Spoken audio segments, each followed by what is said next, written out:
لیکن جب آیا ہے نا کہ بلا 40 ہجری والا ماہ رمضان، عورتیں جاتی تھی قرآن پڑھنے، روتی ہوئی باہر واپس آتی تھی، کوئی ماتم کرتی ہوئی آتی قبلہ، کوئی روتی ہوئی آتی۔ کسی نے پوچھا جاتی تو علی کی بیٹی کے پاس، میری طرف دیکھنا، جو بندہ ماتم کرنے آیا ہے، جو بندہ جنازہ اٹھانے آیا ہے، غیر جنازوں میں چپ کر کے شریک ہوتے ہیں، جو اپنے ہوتے ہیں وہ تڑپ تڑپ کے روتے ہیں۔ تمہارے رونے کا سامان کرنے کے لیے فقرہ پڑھنے لگا ہوں، جہاں تک میری آواز جائے فقرہ سننا۔ کہتے ہیں جاتی تو علی کی بیٹی کے پاس قرآن پڑھنے ہو، یہ روتی ہوئی واپس کیوں آتی ہو؟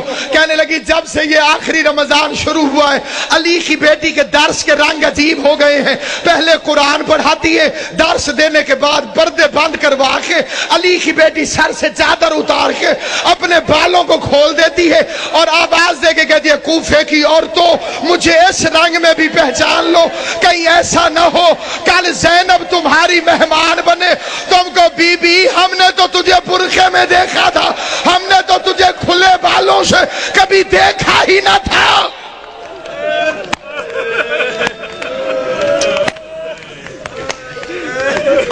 ہم نے تجھے کھلے بالوں سے کبھی دیکھا ہو تو تجھے پہچان۔ ایک رات آئی جس میں امیر المومنین نے پردہ کروا دیا، بڑی غربت کی لمبی داستان ہے۔ علی جیسا شریف باپ، زینب جیسی باحیا بیٹی بازار میں لے کے چل پڑا، میرا مولا مشکل کشا۔ زینب یہ کچہری ہے، یہ دارالامارہ ہے، یہ بازار کناسہ ہے، میں نے پڑھ لیا تم نے سن لیا۔ زینب کی کمر جھک گئی، رو کے آواز دی بابا بازار کچہریاں بیٹوں کو دکھائی جاتی، میں تیری بیٹی ہوں مجھے کیوں دکھاتا ہے؟ آواز ہے ایک وقت آئے گا میرے بیٹے مارے جائیں گے۔ جزاک اللہ، میرے بیٹے مارے جائیں گے، تجھے درباروں میں آنا ہوگا۔ اگلا واقعہ جسے پڑھنا بڑا ضروری سمجھتا ہوں، میں نے مقتل میں اپنی آنکھوں سے پڑھا ہے۔ حسین کو بلایا اور داڑھی چومنی شروع کر دی۔ حسین عرض کرتے ہیں بابا میری داڑھی کیوں چومتے؟ فرمایا ایک دفعہ تیرے نانے نے میری داڑھی چومی تھی اور میں صدقے حسین دی اماں تو راضی ہو گئے جو ہائے کر کے روتے ہو۔ میں نے روایت پڑھی تھی محرم میں بھی، پھر پڑھتا ہوں۔ امام صادق فرماتے خدایا ان آوازوں پہ رحم فرما جو حسین کے غم میں بلند ہوتی۔ کبھی اونچی آواز میں حسین کو رو لیا کر تو سمجھ لیا کر تجھے تیرے امام کی دعا مل گئی۔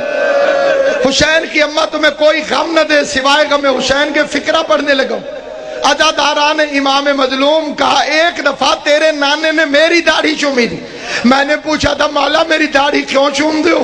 تو رسول نے فرمایا تھا علی ایک رمضان آئے گا جس میں تیری داڑھی خون سے خضاب ہوگی، اس لیے چوم دو میری داڑھی تو ایک میرے خون سے خضاب ہوگی، اور تیری داڑھی کبھی اکبر کے خون سے، کبھی علی اصغر کے خون، ماتم کرنا، کبھی غازی کے خون سے، کبھی قاسم کے خون سے، کبھی عباس کے خون سے۔ اجرکم اللہ جعلکم اللہ من الباقین، مولا میرا اور تمہارا شمار رونے اور رلانے والوں میں کرے۔ آخری روایت پڑھتا ہوں لیکن جہاں جہاں تک میری آواز جائے توجہ چاہتا ہوں۔ یہ دوسری رات ہے، علی کے زخمی ہونے کی پہلی رات ہے، لیکن یہ جو کل رات گزر گئی ہے، سارے جانتے ہو کہ یہ روزہ ام کلثوم کے پاس، اپنی شہزادی کے پاس میرے مولا نے افطار فرمایا۔ ایک فقرہ میں دست بستہ کہتا ہوں صاحب دربار کو گواہ بنا کر، میں کسی کی تردید میں نہیں کہتا، کسی کی مخالفت میں نہیں کہتا، کسی کی مخالفت کی میری اوقات نہیں۔ میں امام حسین کا سب سے چھوٹا ذاکر ہوں، جناب زہرا کا وکیل ہوں، میں کسی کی تردید میں نہیں، پہلے میں کوئی بعد میں مخالفتیں کرتے ہیں لوگ کہ جی ہمیں کہا ہے، کسی کو نہیں کہہ رہا، صرف ایک فقرہ کہہ رہا ہوں۔ کوشش کیا کرو بیوی ام کلثوم کو علی کی بے اولاد بیٹی نہ کہا کرو، یہ توہین ہے اس گھر کی۔ اس کا نام تھا زینب صغرا اور کنیت تھی ام کلثوم۔ ام کلثوم کا مطلب ہے کلثوم کی ماں۔ کلثوم کی ماں اگر نام ہو تو وہ بے اولاد نہیں ہوتی۔ دو چیزیں سامنے رکھی، دودھ اور نمک۔ علی علیہ السلام نے نمک رکھ لیا، فرمایا دودھ سنبھال کے رکھ، ممکن ہے صبح میرا کوئی مہمان آنے والا۔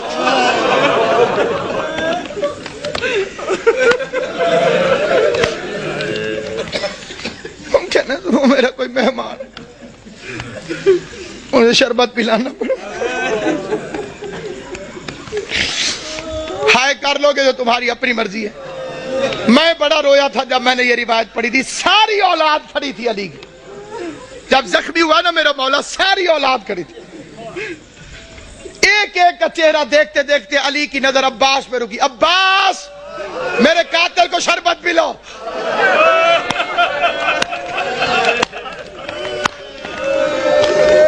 غازی کے امتحانوں کا آغاز ہو گیا. عباس کے امتحانوں کا آغاز ہو گیا. میں کائنات قربان کروں. سوچ سکتے ہو جب غازی گھر گیا ہوگا کہ بہن زینب مجھے شربت بنا کے دے, زینب نے پوچھا ہوگا کس سے پلانا ہے. عباس کی آواز آئی ہوگی بابا کا قاتل پیاسا ہے, بابا نے مجھے حکم دیا ہے. عباس اپنے ہاتھوں سے ہائے کریم, ہائے کریم. کل کی رات کی ایک روایت پڑھتا ہوں جو کل کی رات گزری ہے جب امن تھا علی کی بیٹیوں کے گھر. آج کا دن تو بڑا بے چینی سے گزرا ہے. تم نے افطار کیا ہے, سحری کا انتظار کر رہے ہو. علی کی بیٹیاں بس نمک چکھ لیتی تھی روزہ ہو جائے. نہ روزہ چھوڑ سکتی تھی نہ بابا کا غم چھوڑ سکتی. فکرہ پڑھتا ہوں میں فکرہ, لیکن اس فکرے پر کوشش کرنا کہ تمہارے آنسو آ جائیں. آنسو نہ آئے تو ہائے ضرور کرنا. بھائی عمران شاہ جی میں نے مقتل میں پڑھا ہے سارا دن برقعے کے اندر پردے کے پیچھے اپنے گھر میں باپ کو چھپ چھپ کے دیکھتی رہی. کوئی تو سمجھے گا میرا فکرہ. سارا دن بی بی زینب برقعے کے اندر پردے کے پیچھے, گھر کے اندر برقعے کے اندر پردے کے پیچھے, برقعے کے اندر پردے کے پیچھے. کبھی کبھی عباس سے پوچھ لیتی تھی بچ تو جائے گا میرا بابا, بچ تو جائے گا.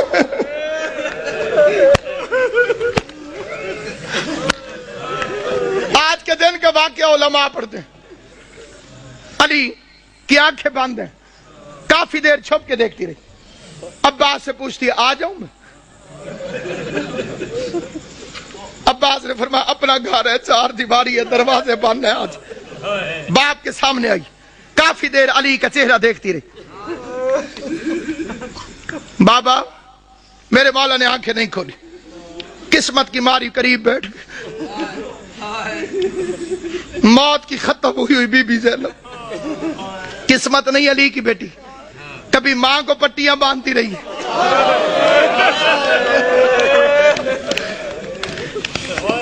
باپ کا زخمی سر میری شہزادی نے اپنی جھولی میں رکھو. چہرے کو دیکھ کے ایک فکرہ کا دیکھ کے کہتی ہے بابا ساری زندگی تیری خواہش تھی میں تیرے سامنے آ کے باتیں کروں. بابا میں شرم کے مارے سامنے آ نہیں سکی. بابا پردیس میں مجھے جدائی نظر آ رہی ہے, آنکھیں کھول, میری خواہش ہے مجھ سے کچھ باتیں کر. بابا آج میرا دل کرتا ہے آنکھیں کھول, آنکھیں کھول. علی نے آنکھیں کھول کے جو فکرہ کہا ہے وہ فکرہ سنو گے. آنکھیں کھول کے کہو میری لائق بچی میری ایک آخری خواہش ہے پوری کرے گی. آواز دارین کا والی بابا تو حکم کر, زینب کی جان واری تجھ پر. آواز زینب ایک دفعہ مجھے صرف چل کے دکھا دے, تو چلتی کیسے. ادھر بی بی زینب نے چلنا شروع کیا. آواز حسن حسین بہن کا ہاتھ پکڑو, حسن حسین بہن کا ہاتھ پکڑو. چیخے مار مار کے میرا مولا حیدر کرار رویا. علی کے قریب آ کے حسن کہتے بابا چیخے مار کے کیوں روتے ہو. آواز روتا ہے اس لیے ہوں جو علی جیسے باپ کے سامنے اپنے گھر کے اندر نہیں چل سکتی. 9 لاکھ شرابیوں کے مجمع میں شام کا بازار ہوگا. زینب عالیہ ہاتھوں میں ہتھ کڑیاں, بال کھلے ہوئے, اور کائنات ختم کیوں نہ ہو گئی. بے غیرت شراب پی رہے تھے, ڈھول بجانے والے ڈھول بجا رہے تھے. آواز آتی تھی تماشا دیکھو حیدر کرار کی بیٹیاں.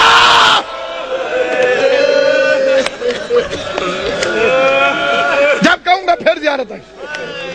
حیدر کرار کی بیٹیاں, شاہ ابرار کی بیٹیاں. آج بابا لیتا ہے, کل سات نماز میں تھا. کل کی رات قبلہ لیلۃ القدر کا آغاز. مومنوں کے گھروں میں بڑی عبادت ہوتی ہے تو امیر المومنین کا گھر تھا. جنہیں لیلۃ القدر کی عبادت معلوم ہے, جو اس سے مستفید ہوتے ہیں, ان خوش نصیبوں سے میری التماس سے وہ میری حمایت کریں گے. علی کی بیٹیاں قرآن سر پہ رکھ کے بے کہ یا اللہ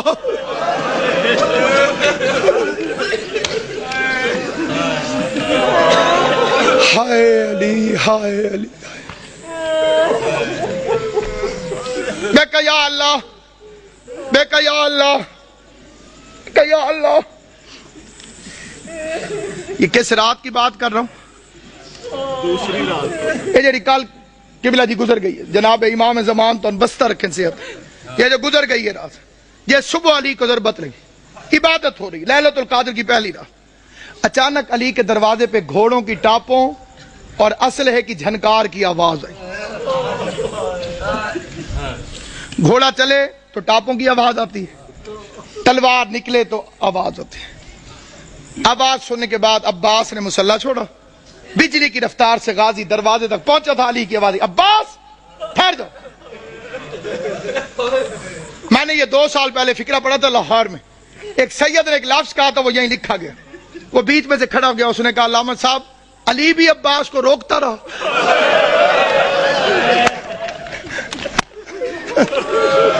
آج رقم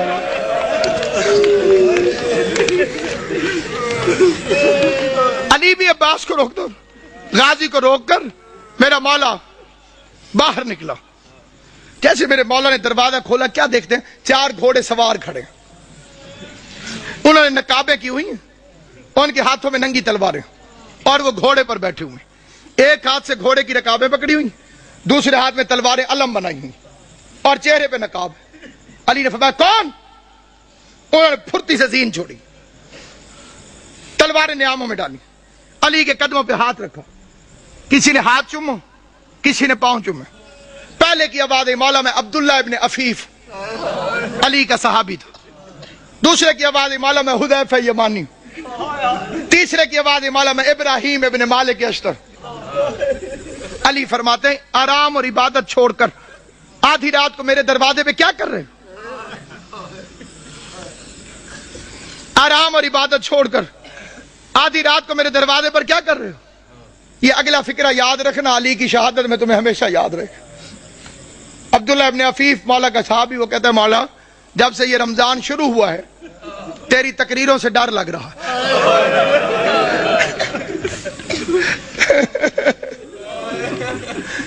مولا ہم نے پوچھا خضاب کیوں چھوڑ دیا آپ نے فرمایا اب یہ داڑھی خون سے خضاب ہو مولا آپ نے ممبر سے پوچھا آج رمضان کی کیا تاریخ ہے ہم نے کہا مولا 18 ہو گئی آپ نے فرمایا زیادہ دن گزر گئے تھوڑے رہ گئے مولا امام حسن کو وصیت کیوں لکھوائی مولا ہم نے تہیہ کیا ہے کہ امام زمانہ کی جان کو خطرہ ہو ہم پہ آرام حرام ہے مولا تو گھر میں رہے ہم پہرا دیں مولا تو مسجد میں رہے ہم پہرا دیں کس کی مجال ہمارے جیسے نوکروں کے ہوتے ہوئے کوئی ہمارے مولا تک پہنچے علی نے چاروں کو پیار کر کے کہا اللہ تمہیں جزائے خیر دے تم اپنے امام سے غافل نہیں ہو تم نے اپنے امام سے پیار کیا لیکن میرا حکم یہ ہے کہ گھروں میں چلے جاؤ اور مجھے خدا پہ چھوڑو جب حکم کا لفظ آیا تو حذیفہ کہتے ہیں ہمارا بدن کانپنے لگا ہم سمجھ گئے کہ اب رکنا حرام ہے کیونکہ علی نے حکم دیا ہے حذیفہ کہتے ہیں ہم نہ چاہتے ہوئے روتے روتے پیچھے ہٹنے لگے علی کے چہرے کو دیکھتے رہے وہ کہتے ہیں میں علی کو دیکھتا تھا روتا تھا علی کا ہاتھ کہتے ہیں قیامت تک مجھے نہیں بھولے گا